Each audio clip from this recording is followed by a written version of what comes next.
Hi there. For this tutorial, we're going to take a look at how to create follow-up messages.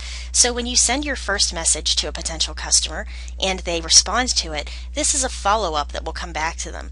So let's go ahead and take a look at our messages and click on follow-up. Now, as you can see at the top, you can actually drag and drop your follow-up messages to change what order people will be getting them. So let's say we want to make a new HTML message to add to the list next. And again, we're on Web Tutorial 1. Let's say this is my first email that says thank you for subscribing. Once they subscribe, if they decide that they want more information, I'm going to go ahead and click on this second one, and I'm going to send a follow-up message. Now up at the top, I'm going to put in my subject block.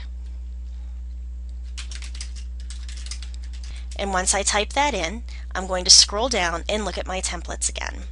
I can click on the templates button and choose the one that I want, or I can just go back. And again, I can click and drag blocks from this toolbar to place them in the message. So once you have everything in your follow-up message that you want to say, then you can go down and do a test and preview. So let's just use the sample that's in there right now. And let's say I want to put a coupon on there. I can go in and click and change this to whatever I want it to be, change 15% off. It gives me a valid through date. I can change any of this information, and let's click on test and preview. Also, if you have a file that you want to attach to this, you can do that right here on attachments. And over here on the left, you can see that plain text is being auto-generated, meaning that if a person has their email settings so they can't get HTML, then they're going to get a plain text version of your email instead. So let's click test and preview, and this is what it's going to look like so far. And I'm going to go to continue, and then it's going to ask me how many days after the previous message you want this one sent. Let's say that I want this sent 14 days later. And remember, you don't want to be sending these every single day or you're going to turn your customers off. Or you can choose down here to send the window only on certain days and times.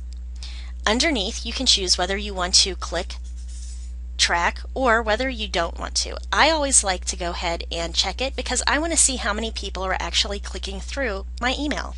And click save and exit. My message has been saved, and now I know that 14 days after my initial subscription email came out that my second email will go out too.